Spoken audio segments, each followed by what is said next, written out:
Welcome back to the Artie Lange Show. Talking with Trevor Pryce from Fox Sports 1. So let's talk some actual football. I was sitting there laughing.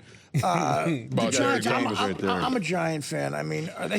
Have you ever seen anything worse than that? I say 4 zeros. First quarter 0, second 0, you know what? third 0, What the hell fourth happened? 0. We did a thing today on our show called Glass Half Empty, Glass Half Full. Yeah. And my role in that bit was to basically give the opposite argument of what reality is. Right. So it was kind of like. So you were full? You were trying to be full for the Giants?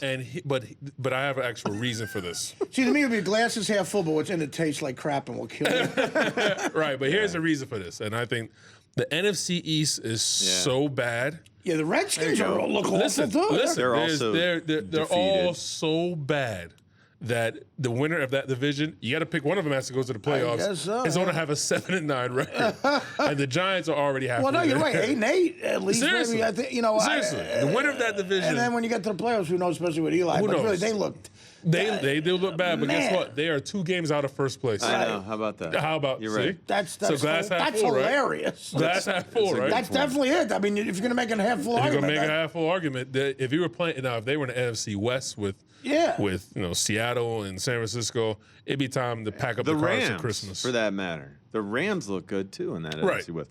No, the kind of the trademarks of the Tom Coughlin era in New York is slow start. That's one of the trademarks. Right. Slow start, and then they kind of find their stride when their defensive line gets things together and they start getting pressure with 4. Right. That's far in the future. I haven't seen anything close to that. But in their offensive line, I mean, their offensive They're line, awful. At least, right? Eli at least Manning couldn't even drop they could back. protect him sometimes. They can't run block. They can't pass block. wow. They're not doing. It is dire straits. It's like they hate dire. Yeah, it's like they want to have him killed. It's dire straits in New York, and They look like the and I worst think- team in the NFL. And when you talk No, about they Coughlin, are right now. when you talk about Coughlin and his legacy, Bill Parcells just went into the Hall of Fame. Coughlin has the same amount of Super Bowl rings. I know. So that's how it's good. Look, any pro Tom Collins guy is going to go 2 rings, 2 That's rings, a 2 great. rings. That's here's actually a the great thing point. you got to ask yourself though. Andy Reid left Philadelphia because they said his message was stale. Still a great coach, Right.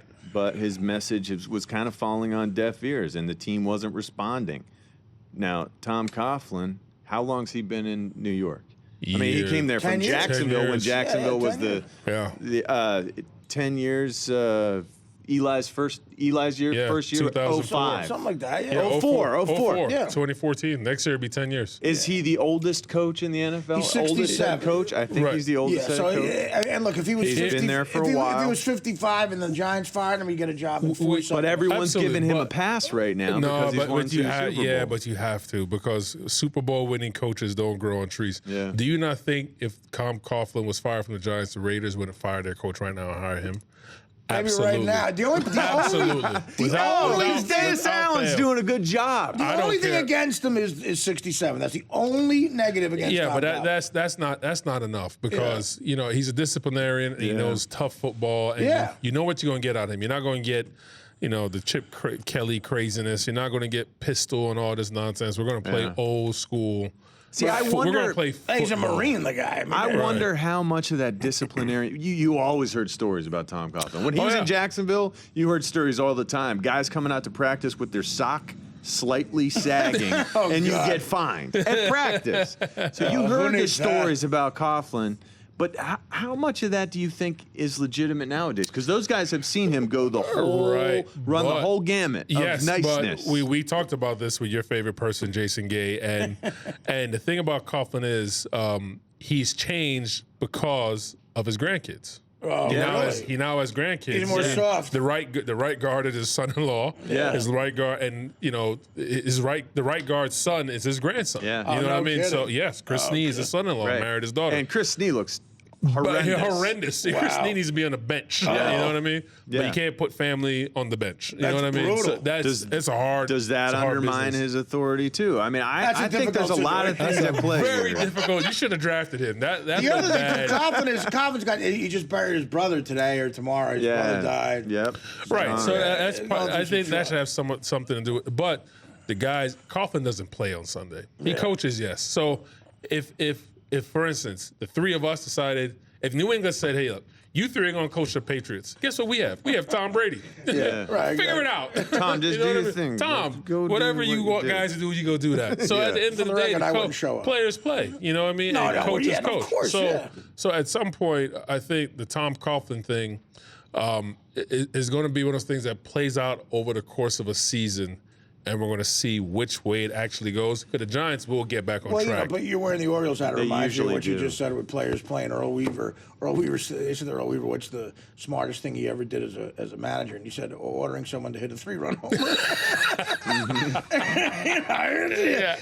The guy's got to execute. But it was just so, that offensive line yesterday. I mean, he was like, it was like a cartoon or something. No, it looked something intimidated and soft. 6 sacks in the first. The worst thing you can say about any football player is that he's soft. Really? Yeah. I mean, can you think of something worse? No, I cannot. I'd probably. That's fat, bad. Soft. Fat.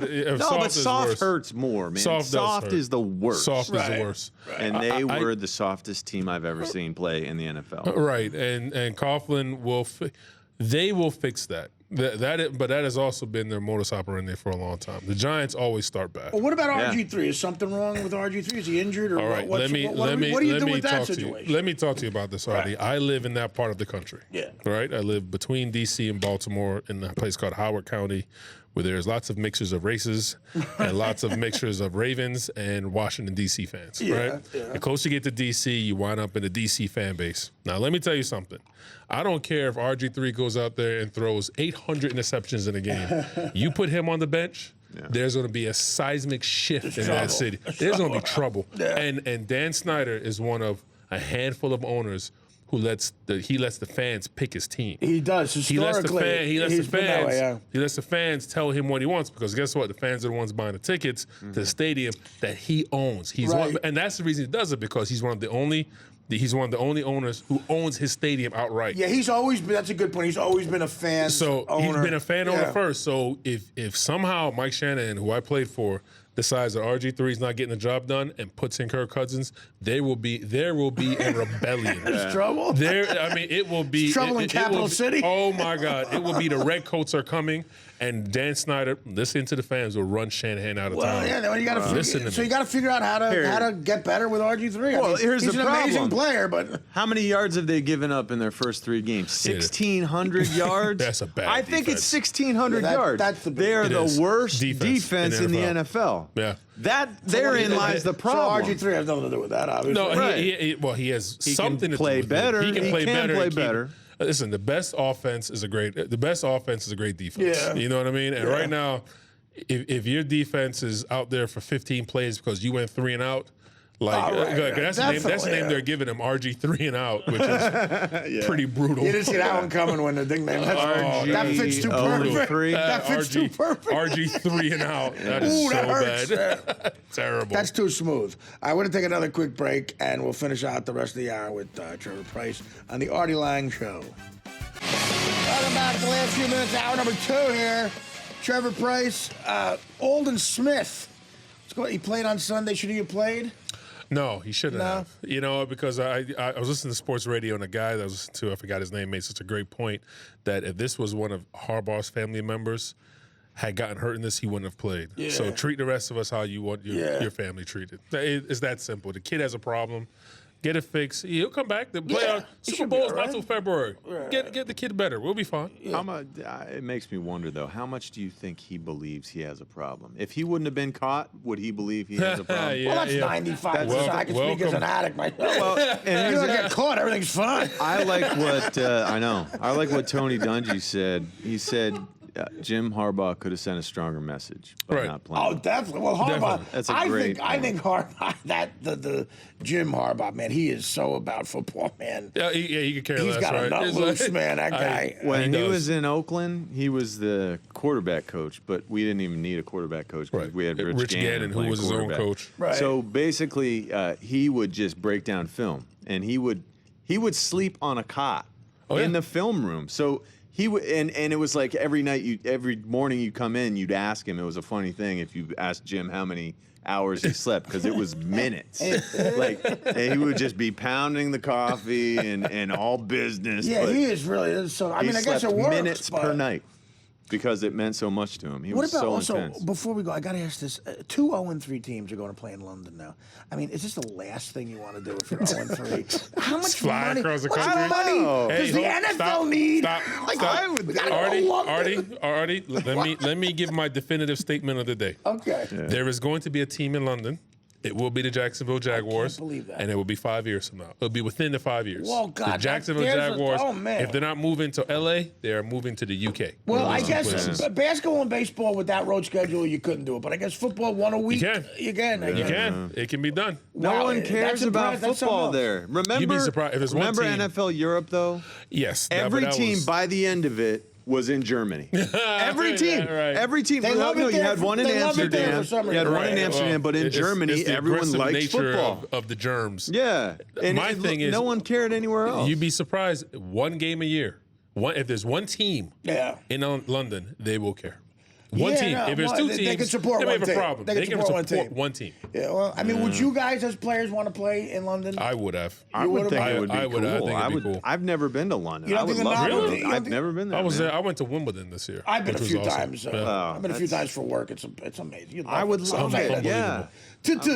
But in the course of a season, I think maybe the novelty will wear out. Like, London. The only thing is the logistics of actually playing. Like, and John will tell you, the way the divisions work, you rotate your way around the NFL. Yeah, and if you're on the West Coast. Yeah, if you're the West Coast, God, you're 11 hours. Right, you're the play.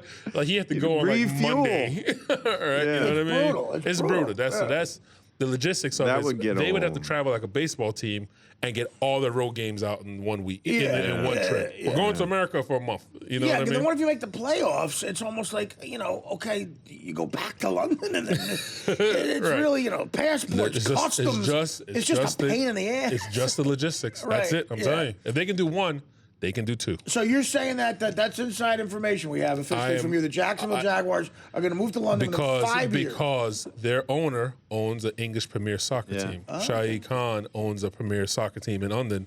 And he is starting to slowly mesh these 2 brands. Because if you look at him, he does not belong in Jacksonville. I've been to Jacksonville. The man does not look like. Listen, Jacksonville. Not many people do. Listen, Jacksonville is gold teeth, dreads, donks, and borderline rednecks. It is not this awesome looking, or white meth dealers with mullets, or meth dealers. It's like this dude has the genie mustache and the hair. Trevor, thanks. $5,000 suit. Thanks for coming in, buddy. I appreciate it. Absolutely. Coming anytime. Trevor Pryce. I'm bored out of my mind. Fox Sports 1. Check him out. We'll be back with more Warren Haynes after this. Trevor Pryce. The Artie Lange Show. Weeknights on Audience. Only on DirecTV.